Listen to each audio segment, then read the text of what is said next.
ইয়ো এই তুই তো দেখি নীলকান্ত মণি পাইছস। এইটা একেবারে আসল নীলকান্ত মণি।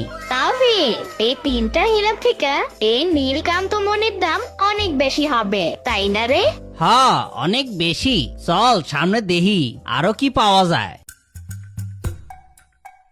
চল চল তাড়াতাড়ি চল। ইয়ামিন, আমরা তো শেষমেশ এই পুরনো বাড়িটায় চলে এলাম। হ্যাঁ, এই পুরনো রাজবাড়িটায় অনেক আগেই আসতে চাইছিলাম। এই জায়গা কিন্তু মেলা সোনাদানা থাকতে পারে। কপাল ভালো থাকলে বড় কোনো গুপ্তধনও আমরা পাইয়া যাইতে পারি। হ্যাঁ, আর আজকে আমরা এই গুপ্তধন খুঁজবো কি দিয়া জানোস? এই যে দেখ, আমার এই মেটাল ডিটেক্টর মেশিন দিয়া। চল ভিতরে যাই। হ চল, দেরি করা যাইব না, একেবারে তাড়াতাড়ি চল। ইয়ামিন, এই জায়গা থেকে কি খোঁজা শুরু করবো নাকি?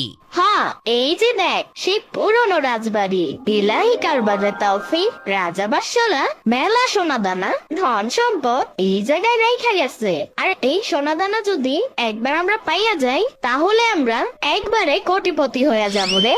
হ হ, মনে আছে। আর এই রাজবাড়ি তো অনেক আগের। এখানে কোনো গুপ্তধন পাইলে তো পুরাই কেল্লা ফতে। আচ্ছা ইয়ামিন, এই যে তুই হাতে লইয়া আসস মেটাল ডিটেক্টর, এইটা কি সাধারণ মানুষে বুঝবো? আরে বুঝবো না কেন, তুই ঠিকই কইছস। আসলে এই মেটাল ডিটেক্টর হইলো ইংরেজিতে নাম, এর খাস বাংলা কথাটা হইলো সোনা খোঁজার মেশিন। হ্যাঁ চল, এইখান থেকে মেশিন দিয়ে দেখা শুরু করি। হ চল, এই মেশিন দিয়ে আজকে সব তুইলা বাইর করমু। সোনা হীরা সব আমগইব। ওরে বাবা রে, ও কিসের সাথে যে বাড়ি খেয়ে এমন ব্যথা পাইলাম। দেখি তো এই জায়গায় কি আছে।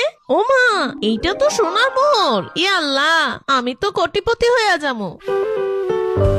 আল্লাহ রে, আমি তো মেলা বড় লোক হয়ে যাবো। আমার কাছে অনেক অনেক গাড়ি থাকবো, অনেক বাড়ি থাকবো। এই কয়েন কিন্তু কাউরে দেখানো যাইব না। এই কয়েন কাউরে দেখানো যাইব না। আমার মনে হইতাছে এই জায়গায় আরো অনেক কিছু আছে। সোনার জিনিস আমি আরো পামো, কিন্তু ভালো করে দেখতে হইব তো। আরো খোদাই করা দরকার। ওই ওই হই হই ইয়ো, ওইখানে তুই একা একা কি খুঁজতাছস? ইয়ামিন দেখ, আমি না এই জায়গায় সোনার কয়েন পাইছি।